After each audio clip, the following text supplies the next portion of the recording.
Si por la transgresión de un hombre la muerte reinó, cuanto más en Jesús nos es dada la gracia de Dios. Donde abundó el pecado fue mayor su amor, la gracia sobreabundó.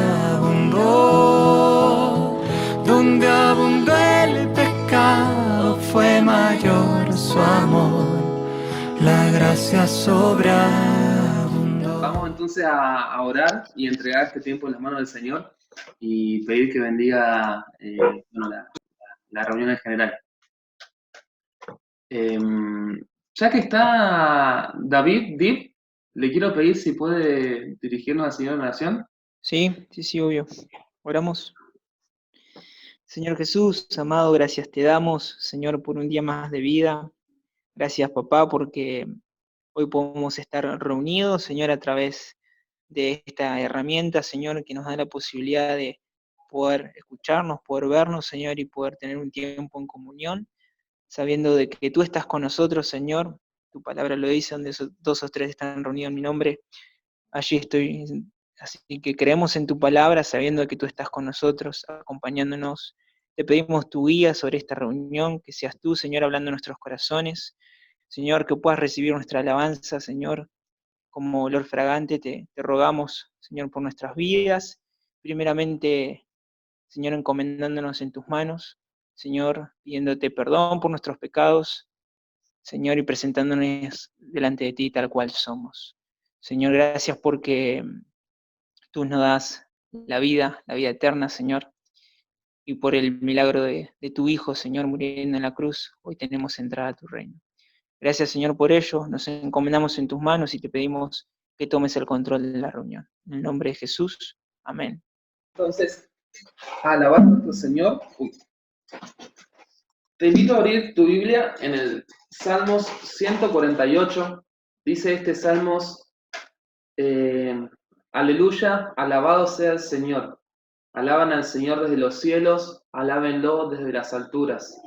Alábenlo todos sus ángeles, alábenlo todos sus ejércitos. Alábenlo el sol y la luna.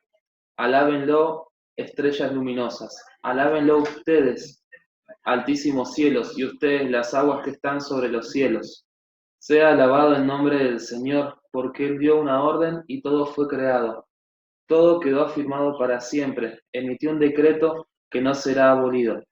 Alaben al Señor desde la tierra, los monstruos marinos, las profundidades del mar, el relámpago, el granizo, la nieve, la neblina, el viento tempestuoso que cumple su mandato, los montes, las colinas, los árboles frutales y todos los cedros, los animales salvajes, los domésticos, los reptiles, las aves, los reyes de la tierra y todas las naciones, los príncipes y los gobernantes de la tierra y los jóvenes y las jóvenes, los ancianos y los niños. Alaben el nombre del Señor, porque solo su nombre es excelso. Su esplendor está por encima de la tierra. Él ha exaltado el poderío de su pueblo. Alábenle todos sus santos, los hijos de Israel. En este tiempo decimos la iglesia también. El pueblo a él cercano. Aleluya. ¿Te quedó alguna duda? Hay que alabar a nuestro Señor. Todo lo que existe, todo lo que hay en la tierra, hay que alabarle porque Dios es poderoso, porque como dice su palabra, su gloria llena toda la tierra. Y vamos a empezar esta reunión cantando a su nombre con la canción que dice: dejaste el cielo para mostrarnos la luz de tu trono, a la cruz y mi deuda pagar, de la cruz a la tumba y de la tumba a tu trono. Tu nombre levantaré.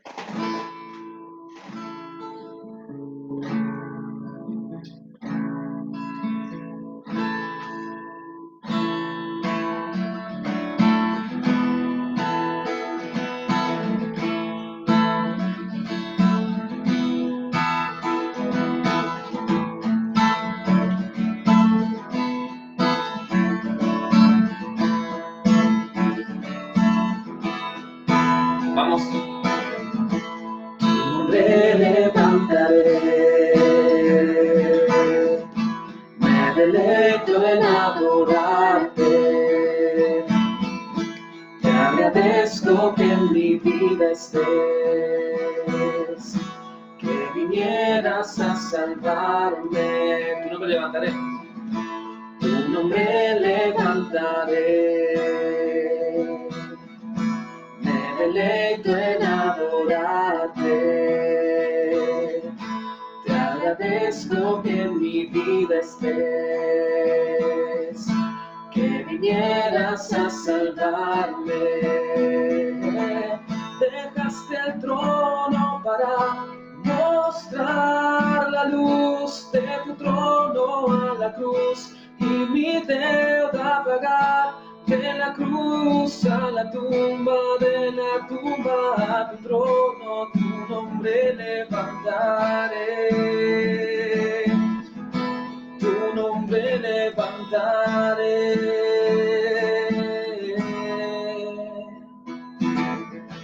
Tu nombre levantaré. Me deleito en adorarte. Te agradezco que en mi vida estés, que vinieras a salvarme. Tu nombre levantaré. Me deleito en adorarte. Te agradezco que en mi vida estés,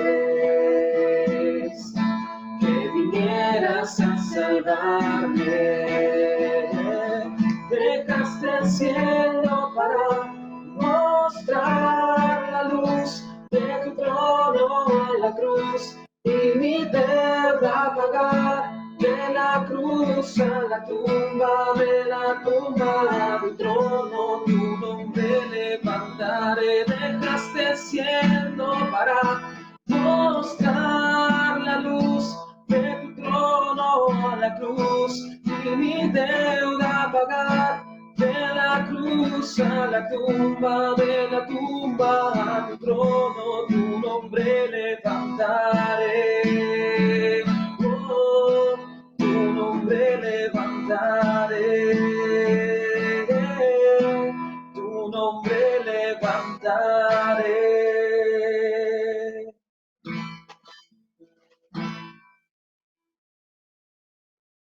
Y así, para levantar el nombre de nuestro Dios, vamos a cantar la canción que dice que lo vemos de gloria en gloria, de victoria en victoria, y que queremos que Él refleje su luz en nosotros, que queremos que Él se manifieste por medio de su iglesia.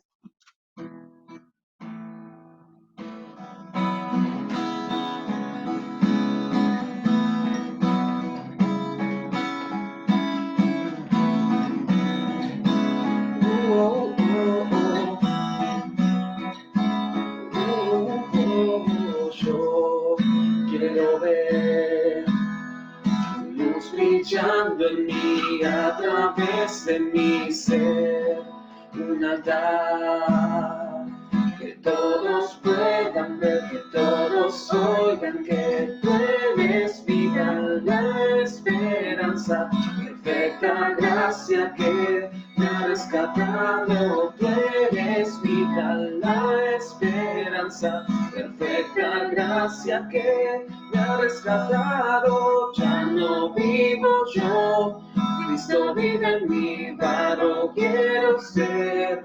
En tus manos ya no vivo yo, Cristo vive en mí, barro quiero ser.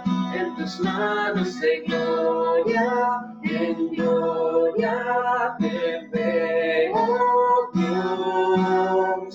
De gloria en gloria, transformado soy por tu espíritu.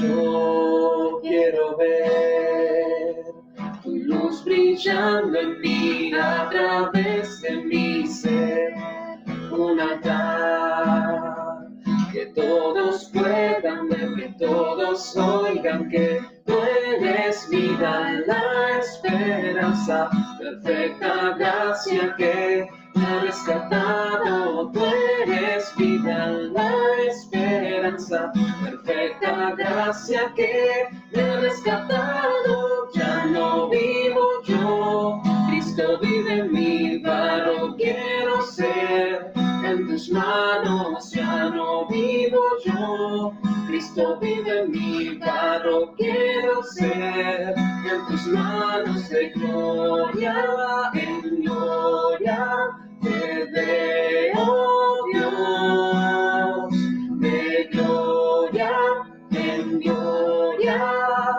transformado soy por tu espíritu.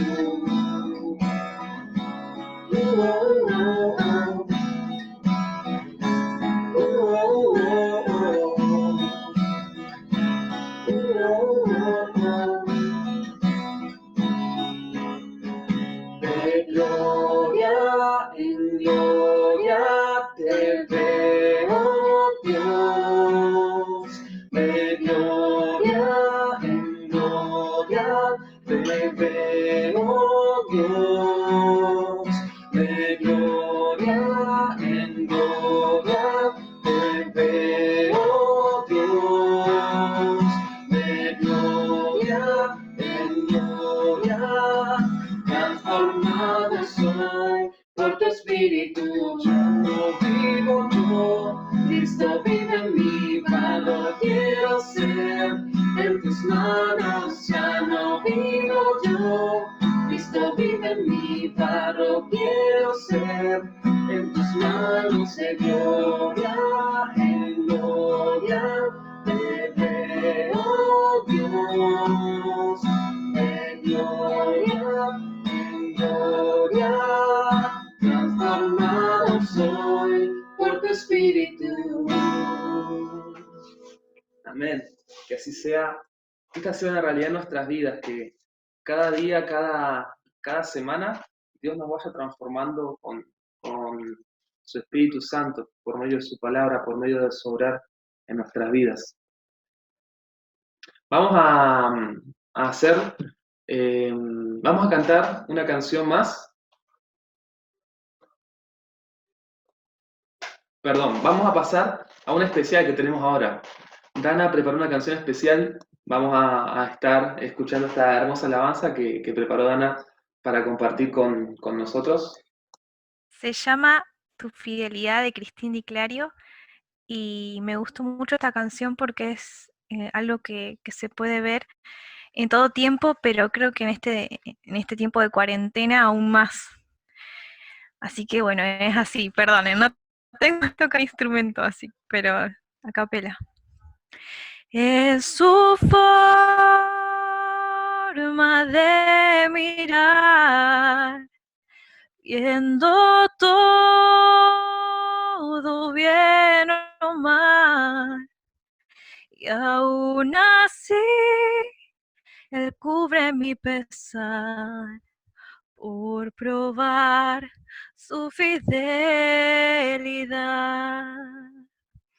Es la forma en que provee toda mi necesidad, hasta su vida derramar, por probar su fidelidad. Fidelidad,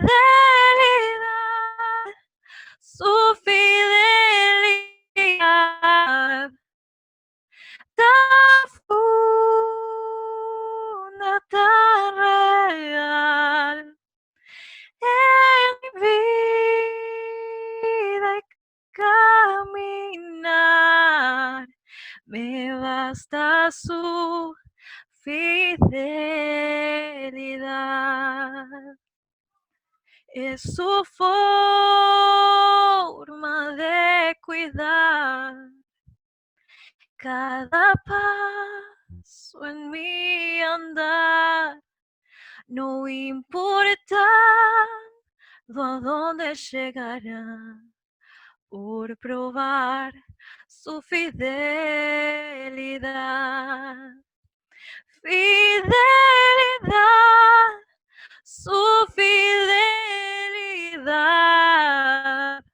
tan profunda, tan real, en mi vida y caminar, me basta su fidelidad.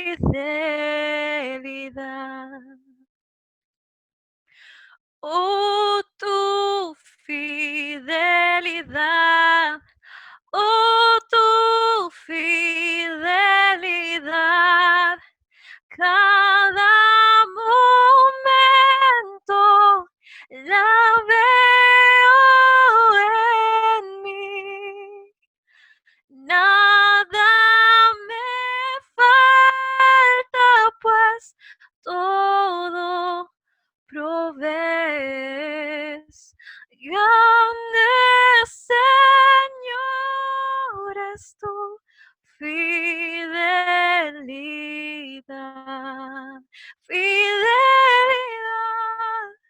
su fidelidad, tan profunda, tan real, en mi vida y caminar, me bastas tu fidelidad, me basta su fidelidad.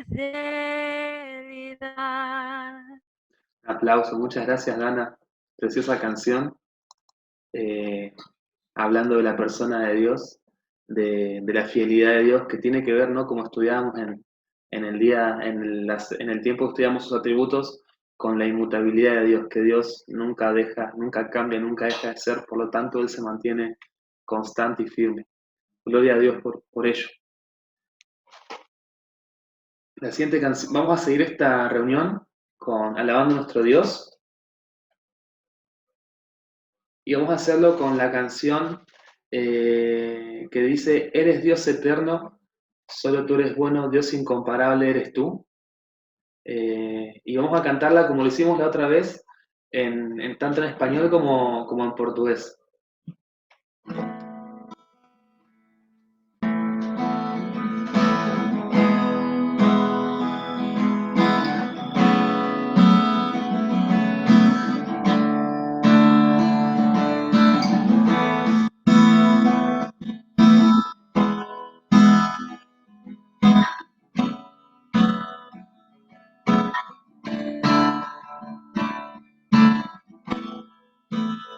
Desde mi corazón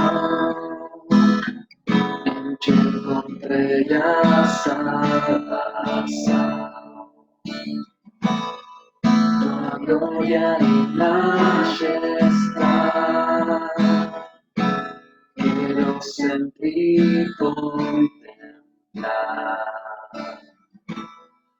Tú es mi adoración, en mi eterna canción. Todo mi interior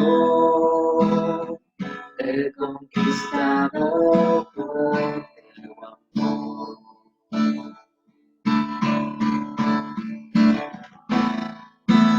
Jesús Dios eterno, sos Señor es santo, Dios incomparable eres tú. Nunca me separaré de tu grande amor, es un Dios Señor, el Salvador.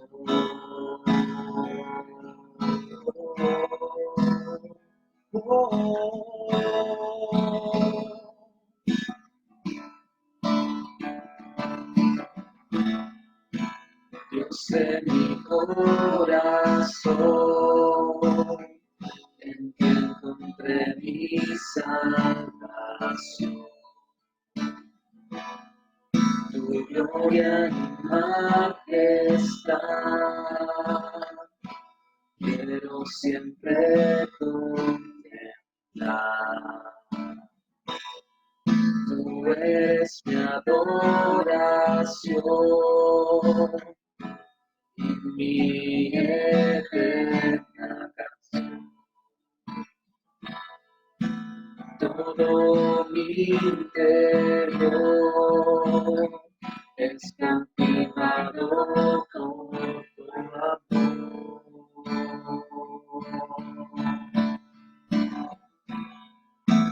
Eres Dios eterno, solo tú eres bueno, Dios incomparable, eres tú.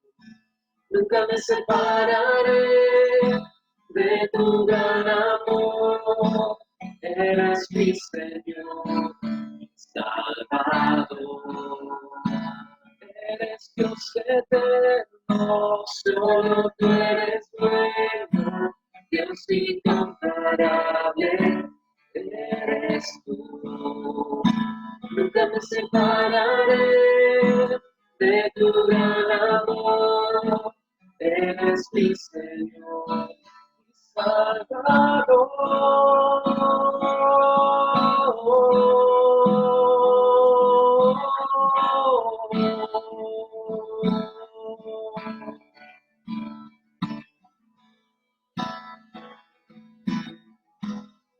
Solo nuestro Dios es digno de la alabanza más pura que puede salir de nuestro corazón.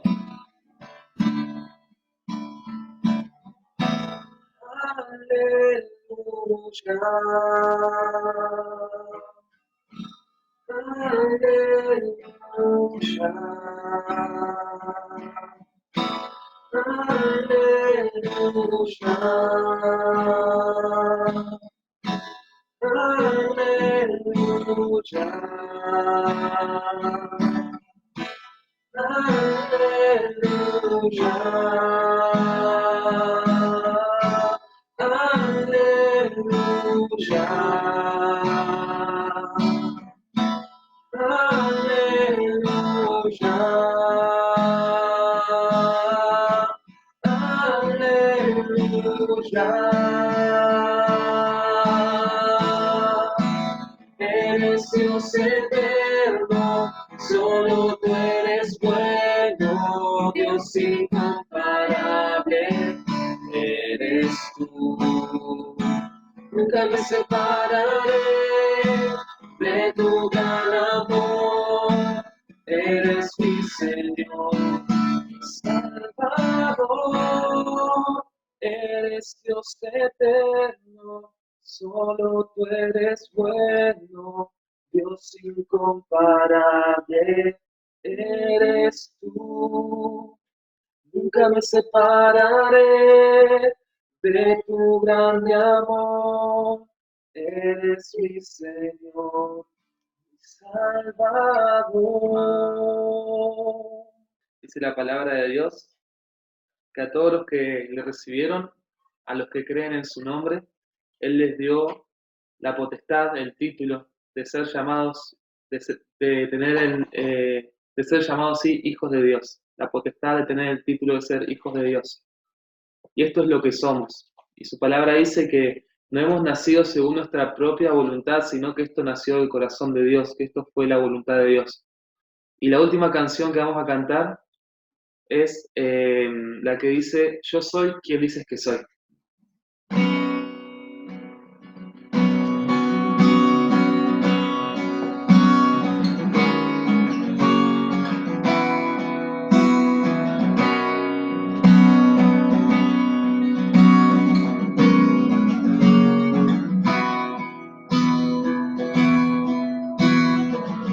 ¿Quién soy yo para que el gran rey me acepte así? Me encontró en mi perdición su amor por mí, oh su amor por mí. Libre soy en él, libre en verdad, soy hijo de Dios, si no soy soy, Él me rescató, su gracia en mí.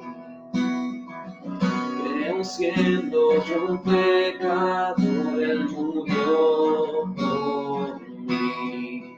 Si Él murió por mí, libre soy en Él, libre en verdad.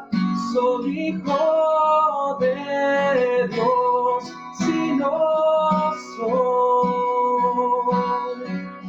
en tu casa, oh Dios, sitio hay para mí. Soy hijo de Dios, si no soy escogido, perdonado. Yo soy quien dices que soy. Vas conmigo, a mi lado. Yo soy quien dices que soy. Escogido, perdonado. Yo soy quien dices que soy. Vas conmigo, a mi lado. Yo soy quien dices que soy. Si yo soy quien dices que soy, libre soy en Él, libre en verdad. Soy hijo de Dios, si lo soy. En tu casa, oh Dios, sitio hay para mí. Soy hijo de Dios, si lo soy. Y así vamos a orar, ya para después pasar al momento de la palabra. Querido Padre, te damos muchas gracias porque podemos decir con confianza que somos tus hijos. Y Señor, como somos tus hijos, queremos andar como tú andas. Queremos que el carácter de Cristo esté en nosotros. Queremos que la forma de vida que tú tienes también esté en nosotros, Señor. Queremos vivir en santidad, queremos vivir, Señor, con justicia, con amor, con misericordia. Queremos practicar la paz, Señor. Queremos eh, Queremos ser las personas que cumplan con lo que tú estás demandando, Señor, de cada uno de tus hijos. Queremos pedirte, Padre, que en este momento, por medio del estudio de la palabra, transformes nuestros corazones y nos sigas cambiando, Señor, para parecernos más a ti. Bendice a Samuel que va a estar predicando y sé tú hablando por medio de él. En el nombre de Cristo Jesús. Amén. Yo me confundí el miércoles pasado, dije que venía un hermano del extranjero, pero me confundí yo. Tuve una mala memoria. Y el tema de hoy tiene que ver con eso, con la memoria. Me gustaría que hagamos un ejercicio antes de arrancar. Son 3 consignas, ¿bien? Es rápido, no tienes que hacer nada, solamente es pensar. Necesito que en tu mente pienses en un ser querido tuyo que está lejos de tu entorno. ¿Bien? Pensá cualquier ser querido que esté lejos de tu entorno. Supongo que ya lo tenés. Bueno, ya tenés el nombre de esa persona en tu cabeza. Ahora la segunda consigna es pensá qué está haciendo en este momento. ¿Bien? ¿Qué podría estar haciendo en este momento? No sé, tal vez cocinando, tal vez trabajando, tal vez estudiando. Bien, una vez que ya tenés pensado el nombre y qué está haciendo, ahora posicionate dentro de esa persona y pensá en lo que estás sintiendo en ese momento. ¿Bien? Pensá en el nombre, pensá qué está haciendo en este momento y pensá qué estás sintiendo en este momento. Bueno, con este ejercicio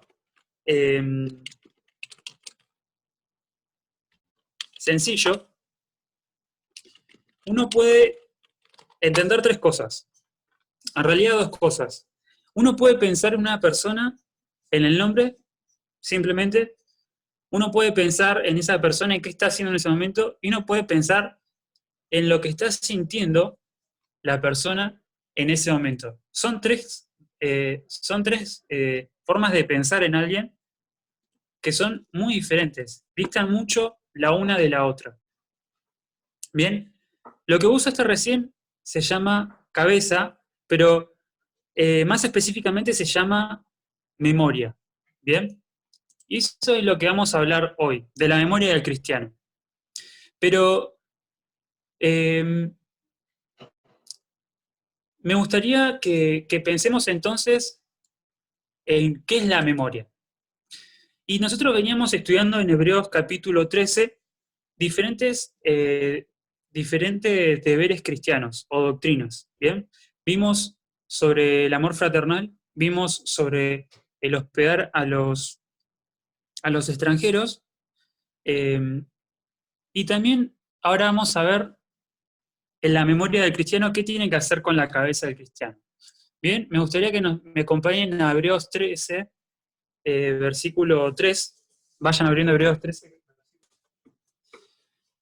Bien, y vamos a leer ese versículo. Dice: acordaos de los presos, como si estuvierais presos juntamente con ellos, y de los maltratados, como que también vosotros mismos estáis en el cuerpo. Bien, ese es el versículo que hoy vamos a estudiar de forma sencilla, pero es lo que nos vamos a centrar en ese versículo. Lo primero que me gustaría reflexionar es sobre la palabra acordaos. Bien, si vos buscás la palabra en internet, como dijo Misa en la reunión pasada, vas a encontrar que recordar es traer a la memoria propia algo percibido, aprendido, conocido. Traer a la memoria es buscar en un lugar donde vos tenés guardados los pensamientos, los recuerdos, y traerlo al centro de tu mente. ¿Bien? Los estudiosos dicen que es un proceso del cerebro que nos permite codificar. Codificar es recuperar información acumulada. ¿Bien? Es un proceso que también nos permite almacenar y recuperar la información del pasado. Es un proceso mental. El recordar, el acordarse de algo es un proceso mental. ¿Bien? La memoria se clasifica según el alcance temporal que tenga. ¿Bien? Tenemos memoria a corto plazo, tenemos memoria a mediano plazo y tenemos memoria a largo plazo. ¿Bien? Memoria a corto plazo es almacenar información pequeña del entorno donde vos estás, pero que dura corto tiempo. Por ejemplo, vos sabés dónde está tu celular ahora. Vos ya lo tenés ubicado, ya sabés dónde está tu Biblia, ya sabés dónde está el mouse, o lo que tengas ahí en tu entorno. Pero dentro de 2 semanas eso se te va a olvidar. ¿Bien? Ya no vas a saber dónde tenías el celular esa vez. O si lo sabes, sos muy bueno o muy bueno. La memoria a mediano plazo es información que puede durar entre minutos y semanas, pero si vos no activás o no la recordás, desaparece. A mí me pasó eso con la información que aprendí en la escuela, ¿no? Me sirvió hasta terminar la secundaria, y después no sé por qué me olvidé de la gran mayoría de las cosas que aprendí y que incluso tuve buenas notas, pero ya no me las acuerdo. Y después tenemos la memoria a largo plazo, que es lo que vamos a reflexionar en esta noche. ¿Bien? La memoria a largo plazo es la información que dura todo el tiempo de nuestra vida, ¿bien? Porque hacemos un refuerzo constante. Todo el tiempo, o sea, no todo el tiempo, pero normalmente volvemos a esa información y la volvemos a traer a nuestra mente. Es donde se recuerdan los momentos vividos, no sé, cuando te graduaste, cuando cumpliste años, cuando nació tu hermano o tu hermana, cuando fuiste a ese campamento. En la memoria a largo plazo están todas esas cosas que vos almacenás con mucho amor y cariño. ¿Bien? Esa es la memoria a largo plazo. El proceso de la memoria, ¿dónde se da? Bueno, es en un área de la cabeza que se llama hipocampo, ¿bien? Que es una estructura del cerebro que está relacionada con la memoria y el aprendizaje. Hablando prácticamente, el hipocampo solamente va a guardar cosas que vos aprendiste. Si vos no aprendés nada, por ejemplo, de esta reunión, tal vez ni siquiera te acuerdes de la reunión. Ahora, si vos aprendés algo, te lo vas a acordar. Básicamente es eso, uno recuerda las cosas que uno aprendió, bien, cosas que le quedan marcadas. Y después tenemos 3 fases de la memoria. Bien, en la primera fase tenemos el registro, que es cuando uno absorbe mediante los sentidos, ¿bien? Absorbe esa información y la codifica. Bien, en la cabeza, por ejemplo, uno ve lo que es una computadora con los ojos y la cabeza reorganiza la información y te dice que eso es una computadora. Bien, ¿para qué nos sirve saber esto? Si vos no sabés qué es una escalera, decía un pensador creo sobre pedagogía, si vos no sabés lo que es una escalera y la ves, nunca te vas a acordar de esa escalera. Ahora, si vos mirás esa escalera y entendés que es una escalera, te vas a acordar. Bien, eso es lo que hace nuestra cabeza. Hay 3 fases de la memoria, dijimos que está el registro, está el almacenamiento. Bien, dicen los científicos que nosotros podemos almacenar el equivalente a 10 billones de páginas de enciclopedias. 10 billones de páginas de enciclopedia, es un montonazo. Así que problemas de almacén en la cabeza no tenemos. Tal vez el problema está en el registro que uno tiene de las cosas o en la recuperación, cómo uno trae a la memoria las cosas. Y la tercera fase es la recuperación, que es recordar. Es lo que estamos y nos vamos a centrar hoy. ¿Por qué me paro en estudiar un poco esto? Porque el versículo dice recordar. ¿Bien? Acordaos, dice. Pero acordaos es un concepto que da por hecho que vos registraste una información y que vos la almacenaste. ¿Bien? Entonces, es importante la fase de registro. ¿Por qué? La fase de registro donde nosotros absorbemos la información. Una forma de acordarse de los hermanos, primero es conocer al hermano. Uno no puede recordarse del hermano si no lo conoce. ¿Bien? Y muchas veces uno no conoce al hermano porque no está atento o no está concentrado en las cosas que nos pasan en nuestro entorno. Por ejemplo, hay distracciones que podemos tener y que normalmente se dan en todos lados, en todos los ámbitos, en la facultad, en la escuela, cuando hablas con tus familiares. Si vos no estás concentrado y escuchando a la persona, nunca te vas a acordar. ¿Bien? Y nosotros como cristianos, muchas veces por preocupaciones, problemas personales, estoy mucho tiempo con el celular y no le presto atención a lo que me cuenta mi hermano, o estoy cansado, o estoy pasando por alguna enfermedad, no conozco al hermano. ¿Bien? Entonces, ¿cómo vas a acordarte de alguien que no conoces? Imposible. ¿Bien? Una forma buena de registrar información de tu hermano es preguntarle qué le está pasando, de qué trabaja, de qué estudia, qué le gusta, qué no le gusta, pasar tiempo con la persona. ¿Bien? Y ahí nosotros nos vamos a poder acordar de ese hermano en un futuro. Bueno, proseguimos con el mensaje. Pablo, por ejemplo,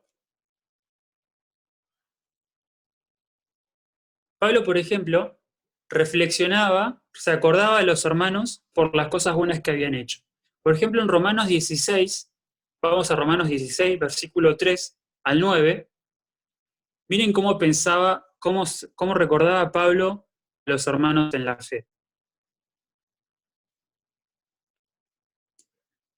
Dice, Romanos 16, 3, saludad a Priscila y a Aquila, mis colaboradores en Cristo, ¿bien? El nombre y la virtud de la persona, que expusieron su vida por mí, a los cuales no solo yo doy gracias, sino también todas las iglesias de los gentiles. Saludad también a la iglesia de su casa, saludad a Epéneto, amado mío, que es el primer fruto de Acaya para Cristo. Bien, menciona el nombre y la virtud de la persona, o lo que le gustó a él, o lo que él aprendió en realidad. Bien, pues son cosas que él aprendió de estas personas y se acuerdan de esas cosas.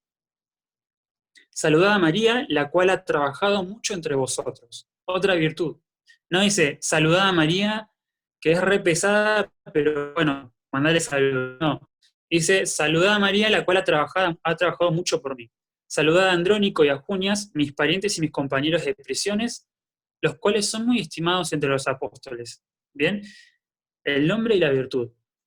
Saludad a Amplias, amado mío en el Señor. Saludad a Urbano, nuestro colaborador en Cristo Jesús, y a Estaquis, amado mío.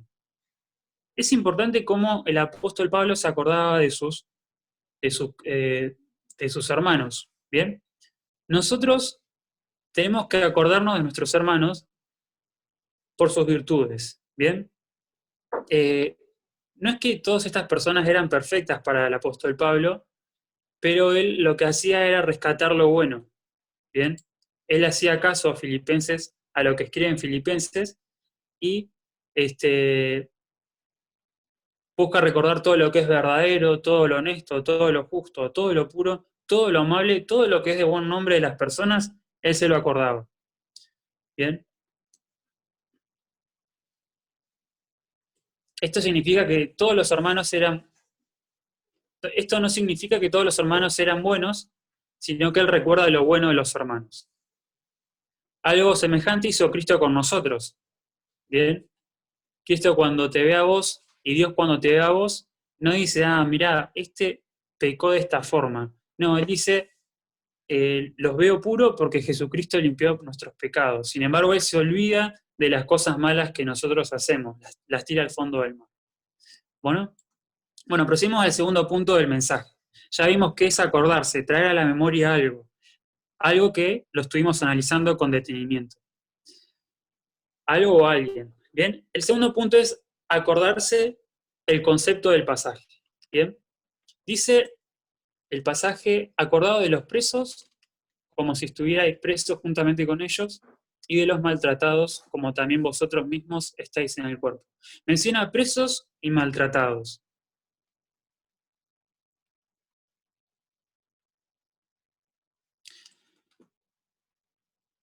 Esta situación de agobio por la fe que está mencionando el escritor era algo común de ver en ese tiempo. Los primeros convertidos cristianos eran judíos, ¿bien? Y como judíos cristianos se tenían que enfrentar primero a su antigua religión. Eran tratados como traidores. Segundo, a su familia, porque toda su familia era practicante del judaísmo. Y luego a su país, eran tratados como traidores. ¿Bien? Pero estos problemas que sufrían con su familia y con el país, no solamente lo vivían en Jerusalén y en Judea, sino que también lo vivían en otras ciudades del extranjero, en donde habían colonias judías. ¿Bien? Entonces, no era raro conocer que los judíos de Alejandría, por ejemplo, estaban padeciendo persecuciones. ¿Por qué? Porque en todos lados había esa persecución contra ellos. El apóstol Pablo también en Hechos de los Apóstoles lo menciona un montón. Pero ahora vamos a Hebreos 10, 32 al 34, que da más precisión sobre los padecimientos de los cristianos y sobre detalles de lo que estaban padeciendo. Dice Hebreos 10, 32 y 34. Pero traed a la memoria los días pasados en los cuales, después de haber sido iluminados, sostuvisteis gran combate de padecimientos. Por una parte, ciertamente, con vituperios y tribulaciones fuisteis hechos espectáculo. Y por otra, llegasteis a ser compañeros de los que estaban en una situación semejante.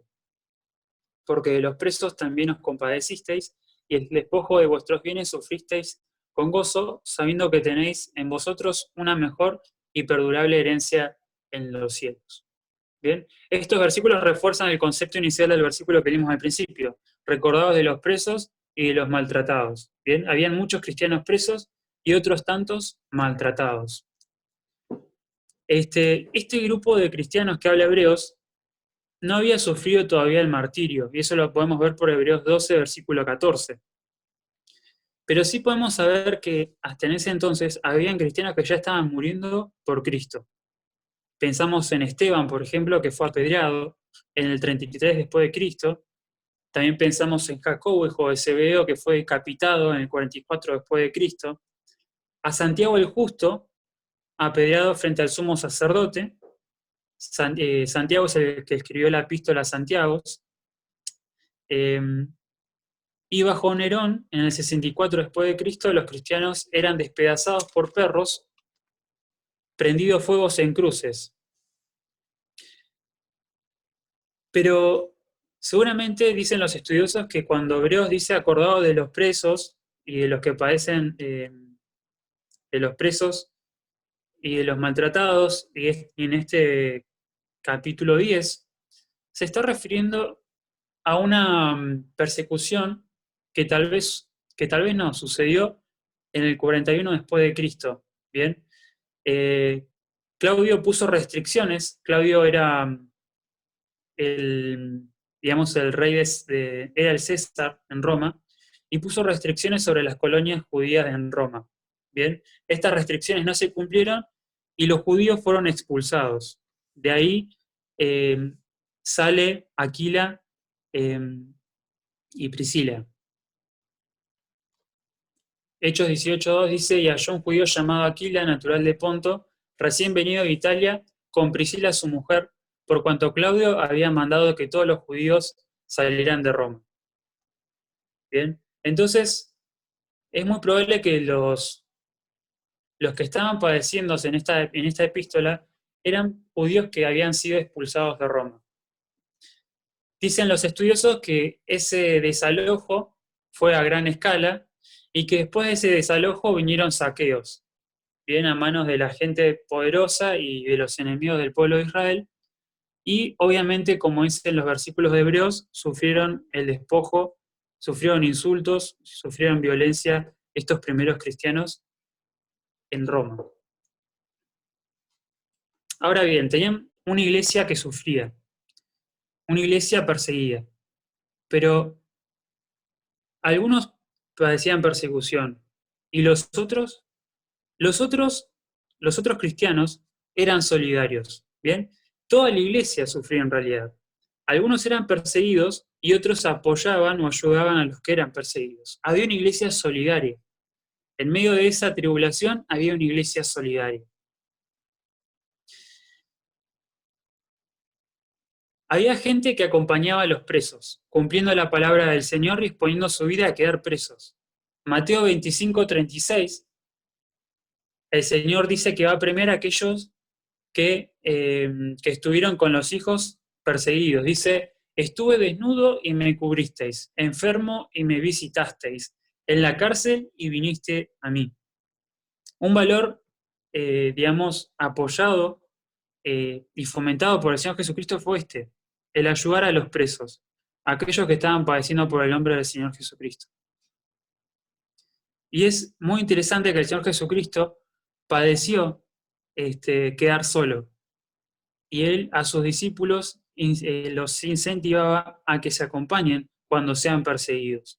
El Señor Jesucristo fue traicionado y fue dejado solo por todos sus discípulos, y tuvo momentos muy difíciles en su vida y experimentó lo que fue estar solo.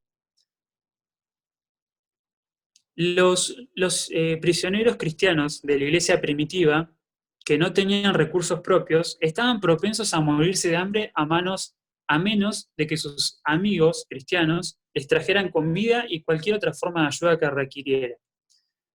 Bien, a través de la época de la persecución imperial de la iglesia, la visitación de los amigos que estaban en prisión era un deber regular, aunque peligroso, de caridad cristiana. Era muy común ir a visitar a los hermanos que estaban en la cárcel.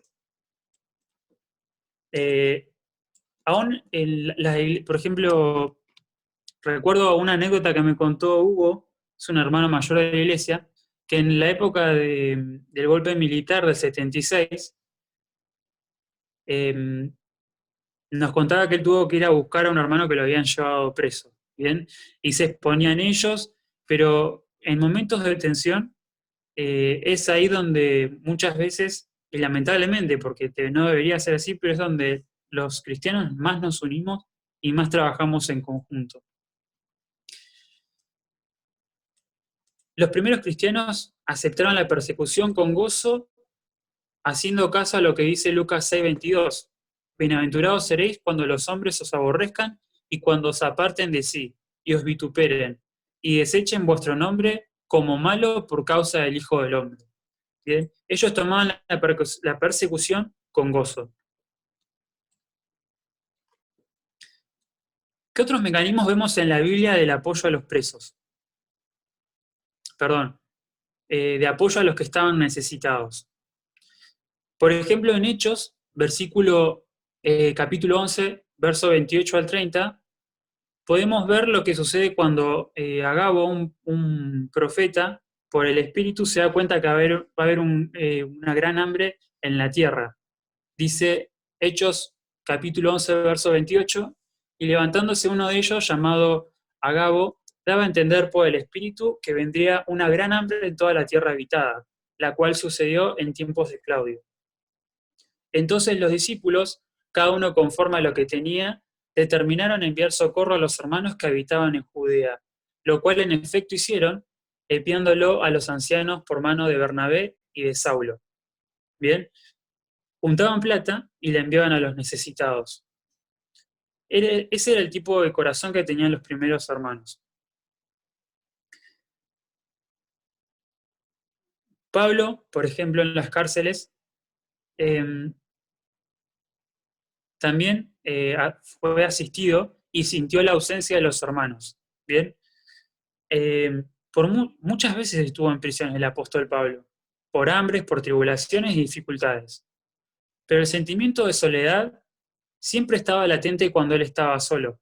Nunca, más allá que él haya sido el apóstol más iluminado, tal vez, o el que Dios le regaló mucha sabiduría, sin embargo, siempre necesitó de los hermanos. Bien, era un apóstol dotado de la revelación de Dios, pero seguía siendo un necesitado de la compañía de los hermanos.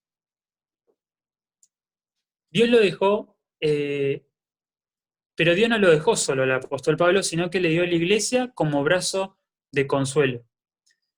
Vayamos a 2 Timoteo 4:11, ¿bien? Que él en sus últimos días siente el estar solo, ¿bien? No era una persona, digamos, sin errores, o no era una persona que no necesitaba de nadie. Todo lo contrario. Estaba dotado de una gran sabiduría y también era una persona humana. Necesitaba el calor humano. En 2 Timoteo 4:11 dice, solo Lucas está conmigo. Toma a Marcos y tráele contigo, porque me es útil para el ministerio. Se pone contento porque Lucas estaba con él. Y el verso 16 y 17 dice, en mi primera defensa ninguno estuvo a mi lado, sino que todos me desampararon. No les he tomado en cuenta. Pero el Señor estuvo a mi lado y me dio fuerzas, para que por mí fuese cumplida la predicación y que todos los gentiles oyesen. Así fui librado de la boca del león. Bien, algunos dicen que ese era Nerón, el león. Ahora, quiero detenerme en que él se siente solo. Dice, nadie estuvo a mi lado. Qué importante es estar al lado de los hermanos. Sea el hermano que sea, todos necesitamos que entre todos estemos presentes en los momentos difíciles y en los momentos alegres.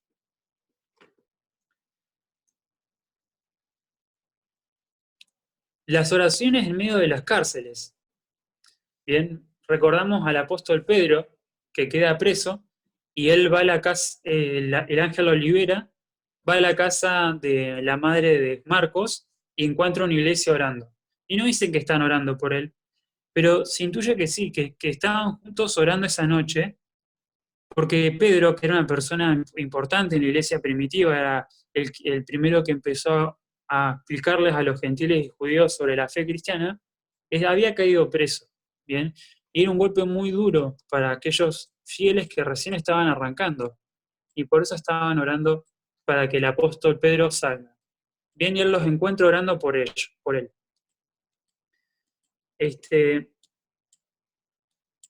Es importante, entonces, para la iglesia primitiva era muy importante acompañar a aquellos que sufrían. Ahora, volvemos al versículo que teníamos que analizar, Hebreos 13:3. Hebreos nos pide que no simplemente recordemos el nombre. Nos pide un ejercicio mental un poquito más extremo. Dice, acordaos de los presos como si estuvieras preso juntamente con ellos. Está diciendo, ustedes, cuando se acuerden de los hermanos, hagan el ejercicio de encadenarse junto al hermano, que es diferente. Si yo te digo, acordate, no sé, de Beto, que está en México, orá por Beto. Bueno, pensás en Beto y decís, bueno, Señor, espero que lo protejas. Ahora si vos decís, si yo te digo, pensá en Beto y lo que está viviendo, imagínate que vos estás viviendo con Beto. ¿Qué cosas necesita Beto? Y necesita tal vez un hermano que lo ayuda cuando está cansado. Y necesita plata. Y empezás a describir cosas que empezás a notar porque vos te posicionás al lado de Beto. Digo Beto por un ejemplo. Hebreos nos está pidiendo que nos acordemos de los presos como si estuviéramos encadenados con ellos. Bien, nos trasladamos ahí al lado de estas personas y empezamos a ver y a escuchar lo que estas personas viven. Ese es el primer ejercicio que les pide el escritor a Hebreos. El segundo ejercicio que les pide mental les dice lo siguiente. Y de los maltratados, como que también vosotros mismos estáis en el cuerpo. Ahora ya no te pide que te pongas al lado, te pide que te pongas dentro de la persona que vos tenés que acordarte. No es lo mismo tomarle la mano a alguien que está padeciendo una enfermedad terminal que estar en la piel de esta persona que está padeciendo esa enfermedad terminal. Tal vez vos al lado de la persona sosteniéndole la mano vas a ver que los médicos no pueden hacer mucho, que la persona está un poco triste y que la situación un poco está tensa. Ahora, si te pones dentro de la persona que está enferma, ya empezás a ver los dolores que tiene la persona, tal vez las tristezas, las incertidumbres, empezás a darte cuenta que los pinchazos les duelen. Bien, yo estuve internado y ya en el día 7º de la internación no tenés venas, no tenés lugares donde te puedan pinchar y ya cualquier pinchazo te duele y no es efectivo y tienen que probar. Ya es diferente sentir la sensación del que sufre. ¿Bien? El escritor te pide que no solamente le agarres la mano al enfermo, sino que también te pongas dentro de la piel del enfermo y sufras todas esas cosas. Sufras metafóricamente porque no lo estás padeciendo vos. Pero de esa forma uno tiene que acordarse de los que sufren y de los que están presos. ¿Bien? Es ir mucho más allá de acordarse del nombre y acordarse de lo que está pasando, simplemente. Es posicionarte al lado de ellos y sentir lo que ellos sienten. Y ahí, ¿qué diferente va a ser tu oración por esta persona? No va a ser una oración tal vez de 1 minuto, va a ser una oración de minutos y minutos y hasta 1 hora o 2 horas. ¿Por qué? Porque ya estás mirando otras cosas que antes no las mirabas. Y eso es lo que pide el Señor de nosotros. Que cuando recordemos a hermanos que están padeciendo, nos posicionemos en el lugar de estas personas y nos movamos en base al dolor de estas personas. ¿Cuál de las dos preguntas es más importante? ¿Posicionarse al lado o posicionarse dentro de la persona? Bueno, las dos son importantes, porque si vos te posicionás al lado, si vos te posicionás dentro de la persona, vas a saber lo que está sintiendo la persona. Y vos al lado de esta persona vas a poder moverte en base a lo que padece esta persona y a poder ayudarla. ¿Bien?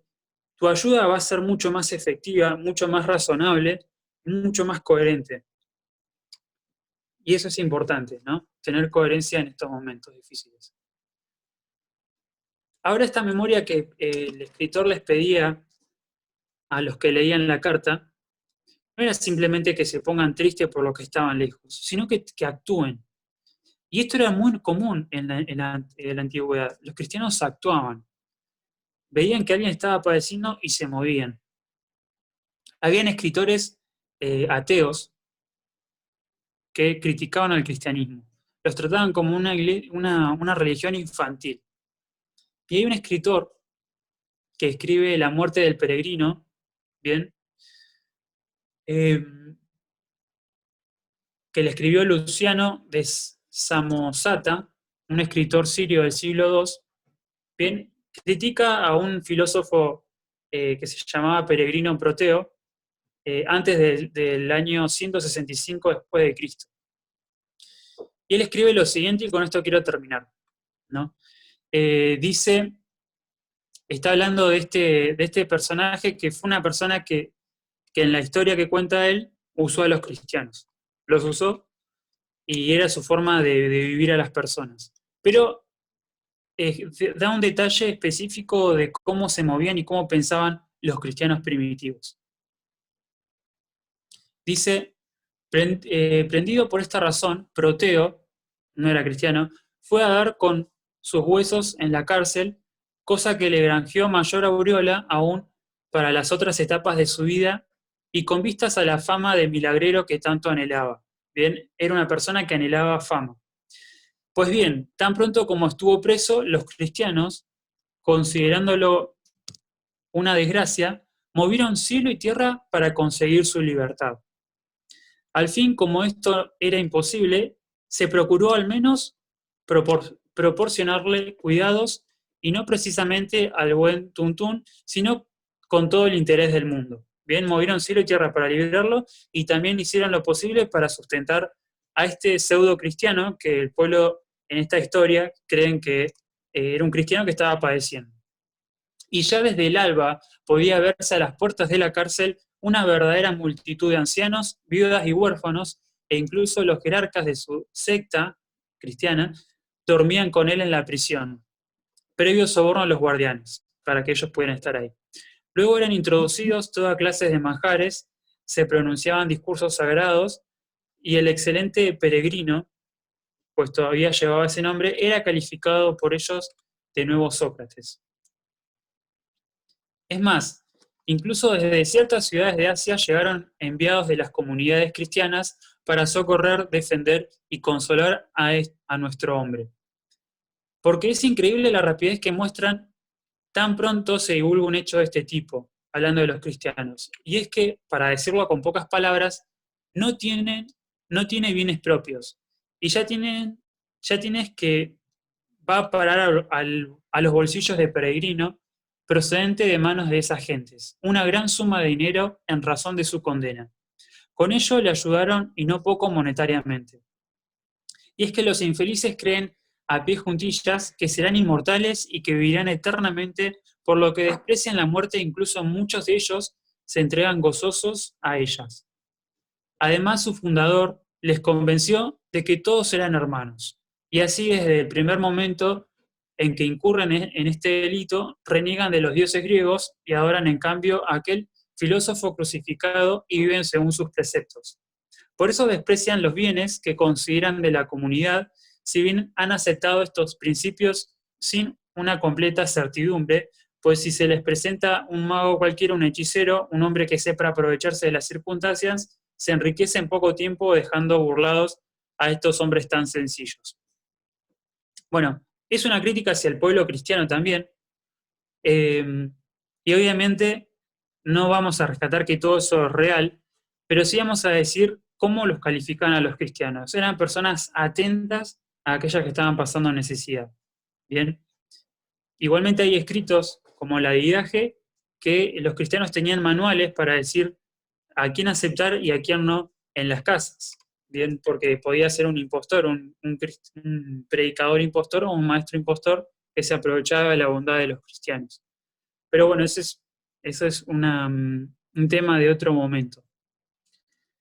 Con esto concluyo y digo que el ser humano, bien, enfrenta el dolor. La humanidad enfrenta siempre el dolor. No lo podemos evitar. Pero los cristianos tenemos un mecanismo de absorción y protección, que es la iglesia. Vos tenés un mecanismo de absorción y protección, que somos nosotros los cristianos, nosotros tus hermanos.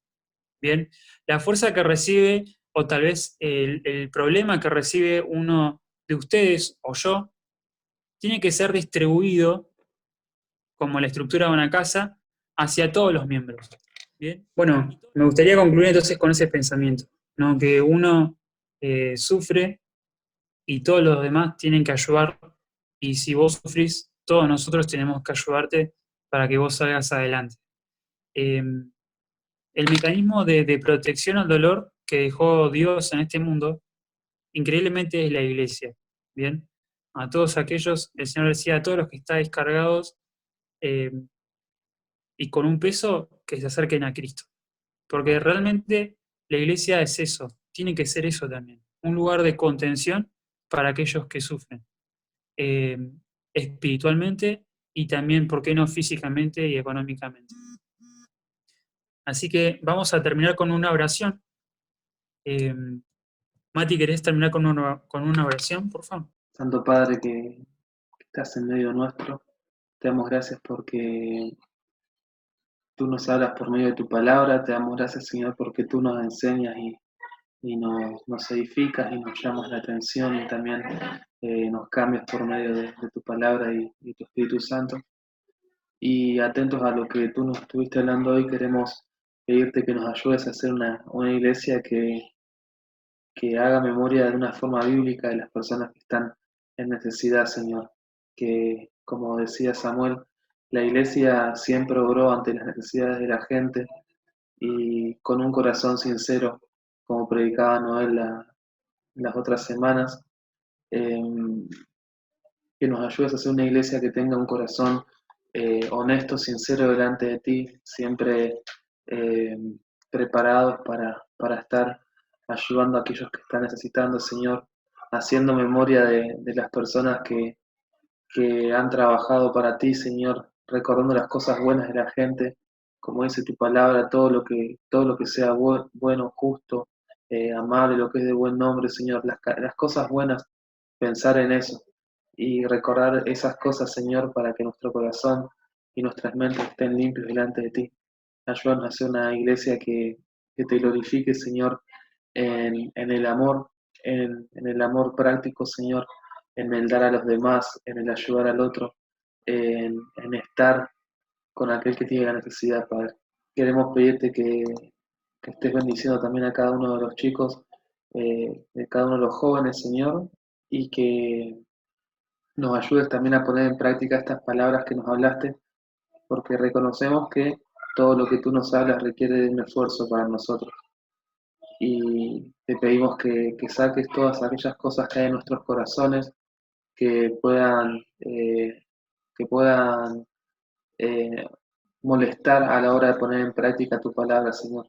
Queremos poner en tus manos nuestro orgullo, nuestro amor propio, Señor. Queremos poner en tus manos la vanidad.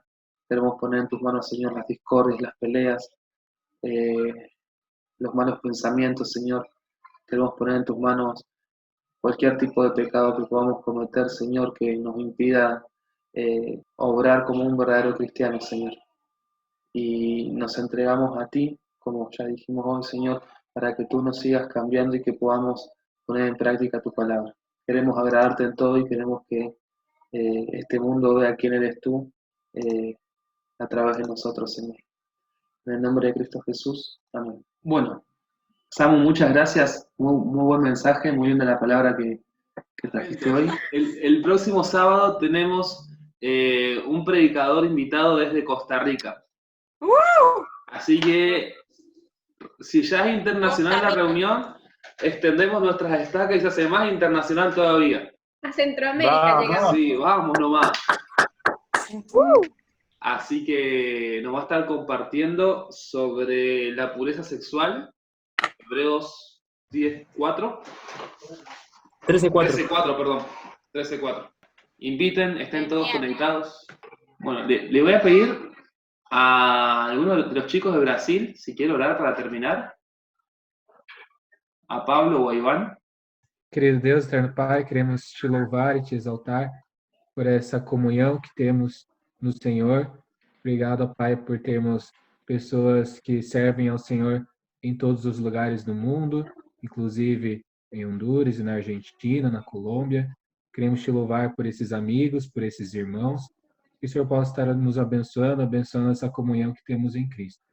Abençoe que a nossa fé sempre esteja voltada para o Senhor Jesus e que sempre pensamos naquilo que o Senhor tem colocado em nossa vida, no nosso coração, e sempre meditarmos na sua palavra, porque ela é a verdade que conduz ao Senhor. Nós te rogamos por tudo isso, em nome do Senhor Jesus Cristo. Amém. Pecado fue mayor su amor, la gracia sobre